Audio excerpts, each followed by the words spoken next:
नमस्कार, मैं निशि भाटिया। इस वक्त आप देख रहे हैं समाचार उत्तर प्रदेश। देश के विकास का रास्ता गांव की गलियों से होकर ही गुजरता है, मगर तमाम दावों, वादों और योजनाओं के बावजूद अगर गांव की तरफ विकास अपना रुख नहीं कर पाया है, जिससे तरक्की का रास्ता और गुलजार हो सके। सरकार बनाने में ग्रामीणों का विशेष योगदान होता है, लेकिन चुनाव के बाद गांव की तरफ शायद ही कोई जनप्रतिनिधि रुख करता हो। चुनाव जीतने के बाद वह पूरे 5 साल तक उसे भूल जाते हैं और कुछ विरले होते हैं जो अपने क्षेत्र में लगातार संपर्क बनाए रखते हैं। देखिए हमारी खास रिपोर्ट। आपको बताते चले कि संत कबीर नगर जनपद के विकासखंड बेलहर कला के ग्राम पंचायत सोनारा गुमान राय के ग्राम प्रधान धनुषधारी यादव के नेतृत्व में ग्राम सभा का एक प्रतिनिधि मंडल जिलाधिकारी कार्यालय पर प्रदर्शन करते हुए एक शिकायती पत्र सौंपा। लोगों का आरोप है कि अपात्रों को आवास आवंटन के साथ साथ सामुदायिक शौचालय का कार्य पूरा नहीं किया गया। पंचायत भवन का कार्य आज भी अपूर्ण है। इंडिया मार्का हेडपंप रिवोर का भुगतान पूर्व प्रधान व सचिव द्वारा कर लिया गया है, लेकिन सभी कार्य अपूर्ण है। वहीं अब पात्रों को प्रधानमंत्री आवास योजना व राशन कार्ड बनाए जाने के भी आरोप लगाए हैं। नहीं सर, पानी तो एकदम खराब आ रहा है सर जी। कब से खराब आ रहा है? करीबन 1 साल 1.5 साल से पानी खराब आ रहा है। तो क्या इसकी मरम्मत कभी हुआ कि नहीं हुआ? कभी नहीं हुआ। ये चौकी आप देख ही रहे हैं, चौकी एकदम खराब हो गया है।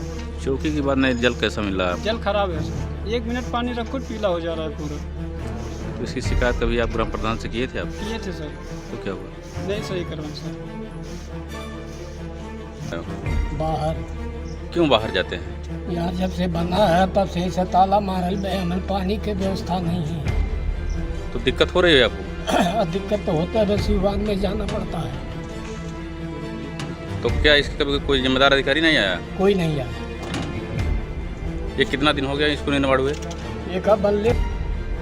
जब इस खबर की तहकीकात करने के लिए हमारी टीम गांव में जा पहुंची तो पिछले 5 वर्षों में कराए हुए कार्यों की सच्चाई कुछ और ही बयां कर रही है। यहाँ के लोगों को जनप्रतिनिधियों व सरकार के जिम्मेदार अधिकारियों द्वारा अभी तक मूलभूत सुविधाओं से काफी दूर रखा गया है। ग्राम पंचायत की बदहाल स्थिति पर ग्रामीणों ने कहा कि 2 सफाई कर्मियों की तैनाती है, लेकिन वह आते हैं और कभी नहीं आते। नालियां जाम पड़ी हुई हैं, जिससे सड़क पर जल जमाव की स्थिति बनी हुई है। वहीं नवनिर्वाचित ग्राम प्रधान ने अपने ही सचिव पर आरोप लगाते हुए कहा कि जिम्मेदार अधिकारी व पूर्व प्रधान कागजों में विकास की गंगा बहते हुए ग्राम पंचायत के विकास के लिए आए हुए सरकारी धन का बंदरबाट किया गया। विगत 5 वर्षों में कोई भी जिम्मेदार अधिकारी गांव के निरीक्षण तक करना उचित नहीं समझा। इस कारण गांव पंचायत स्थिति बद से बदतर बनी हुई है। कचरे से सैलाब क्या मामला है?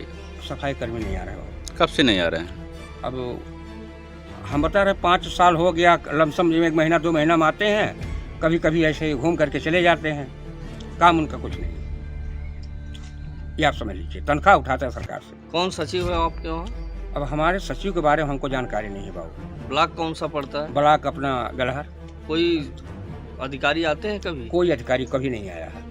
देखता नहीं, सेक्रेटरी आते हैं चले जाते हैं। सेक्रेटरी आते हैं और देख करके चले जाते हैं। तो जो सेक्रेटरी आते हैं उन्हीं का नाम तो पूछा गया आपसे?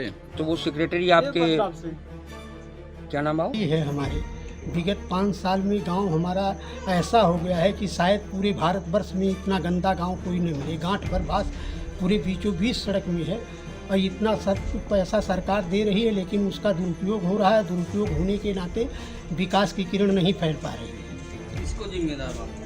और राशन कार्ड अपात्रों का बना हुआ है, उसमें जो अपात्र हैं उनका नाम निकाला जाए। जो पात्र भटक रहे हैं राशन के लिए, खरीद करके खाते हैं, उनका राशन कार्ड बनाया जाए। नल जो रिवोर हुआ है उसमें जो उन पूरी तरह से घोटाला है। किसी नल का चौकी नहीं बना है, वहीं पुराना पाइप डाल दिया गया है। नल का पानी पीला आ रहा है। इस साल भर में 36,500 रुपया नल पर खारिज है, लेकिन नल भ्रष्ट हो जा रहा है। तो हम बनवाएंगे तो हमारे ऊपर रिकवरी आएगा। ये सब तमाम समस्याएं ग्राम पंचायत की हमारे हैं, जिसको देखना ज़मीनी स्तर पर जरूरी है। इसका भौतिक सत्यापन होना चाहिए। भौतिक सत्यापन हो करके जो यथाउचित हो, जो भी दोषी मिले उसके खिलाफ कार्रवाई। मैं जब से चार्ज लिया हूँ, मेरा जब से डोंगल चल रहा है, मेरे द्वारा अगर किसी प्रकार की वित्तीय अनियमितता पाई जाती है तो मेरे ऊपर भी कार्रवाई की जाए। इसमें दोषी किसको माना जाए? इसमें दोषी किसको माना जाए? जो अनियमितता आपके गांव में हुआ है, तो भ्रष्टाचार हुआ है, क्या कौन दोषी है? अब उसके लिए जो पूर्व प्रधान, ग्राम विकास अधिकारी, यही दोनों लोग दोषी होंगे, या जब से जो प्रशासक नियुक्त थे। अब देखना पड़ेगा हमको खाते का स्टेटमेंट निकाल करके कि क्या हुआ है। अभी तो हम स्टेटमेंट नहीं ले पाए हैं, हमको सिक्योरिटी साहब पूरा डाटा नहीं दे रहे हैं। क्या मांग करते हैं आप? हमारा मांग है कि पूरा जो डाटा निकलवाया जाए, कितना भुगतान हुआ है, किस मद में हुआ है, सभी तथ्यों की जांच हो। लगभग कितने का घोटाला हुआ होगा? हैं? लगभग कितने का घोटाला हुआ होगा? 5 साल का। कितने का घोटाला आपके गांव में हुआ होगा लगभग में कुछ बताएं? अभी तो देखना पड़ेगा, डाटा से ही सही डाटा पेश कर मिलेगा। जब तक डाटा नहीं मिलता हो, इससे अंदाजिए आप शौचालय आप लोग देख लीजिए, मानक विहीन शौचालय बना हुआ है, सामुदायिक शौचालय हमारे वहाँ। अभी देखिए इतना उत्तर प्रदेश गवर्नमेंट पंचायत भवन पर इतना जो फोकस की है, लेकिन पंचायत भवन हमारा अधूरा पड़ा हुआ है, वैसे पड़ा हुआ है। मतलब कार्यक्रम है। अब देखना दिलचस्प होगा कि जिलाधिकारी द्वारा इस प्रकरण में क्या कार्रवाई की जाती है, या जांच के नाम पर इसे भी ठंडे बस्ती में डाल दिया जाएगा, ये तो समय ही बताएगा।